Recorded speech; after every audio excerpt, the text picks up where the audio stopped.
Hello guys, তো আজকে Saturday আর আজকে বেরিয়ে পড়েছি আমরা ময়নাগুড়ির উদ্দেশ্যে। কারণ যাচ্ছে হচ্ছে আমার পিসি শাশুড়ি বাড়িতে। জানি হচ্ছে আমার বড় পিসি শাশুড়ি নেই, তো হচ্ছে তিনি চলে যাওয়ার পরে হচ্ছে আর যাওয়া হয়নি পিসির বাড়িতে। তো আজকের জন্য দেখা করতে যাচ্ছি।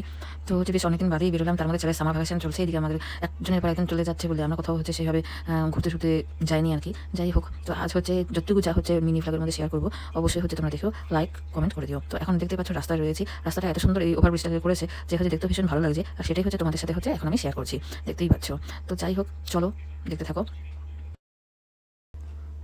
এই ওভারব্রিজটা হওয়ার পরে আমাদের ময়নাগুড়ি জলপাইগুড়ির হচ্ছে দূরত্বটা মানে যাওয়া আসা খুব সুবিধা হয়েছে, 15 মিনিটের মধ্যে পৌঁছে যেতে পারি। পিসির বাড়ি থেকে বেরোনোর পরে হচ্ছে একটু টুকিটাকি খেলাম, প্রচণ্ড খিদে পেয়ে গেছে, তারপরে রওনা দিয়ে দিয়েছি, দেখতেই পাচ্ছ। আর এই টাইমটাতে হচ্ছে এরকম লাইটগুলো জ্বালানো থাকে বলে রাস্তাটা খুব সুন্দর লাগে দেখতে। তাই হচ্ছে তোমাদেরকে ভাবলাম হচ্ছে দেখাই। এর আগের দিন ভেবেছিলাম দেখাবো, কিন্তু আমি মিস করে গিয়েছিলাম।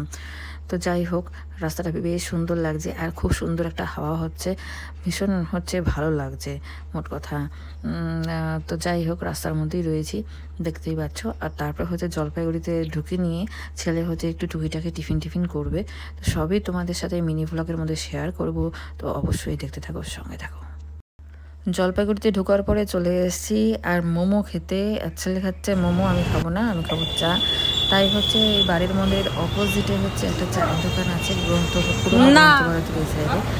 এখানে দাঁড়িয়ে আমরা এখন চা খাবো, তার মাঝখানে বার ঠাকুরের দর্শন করিয়ে দিলাম। তো মানে একটু ঠাকুরের নাম করতে পারি।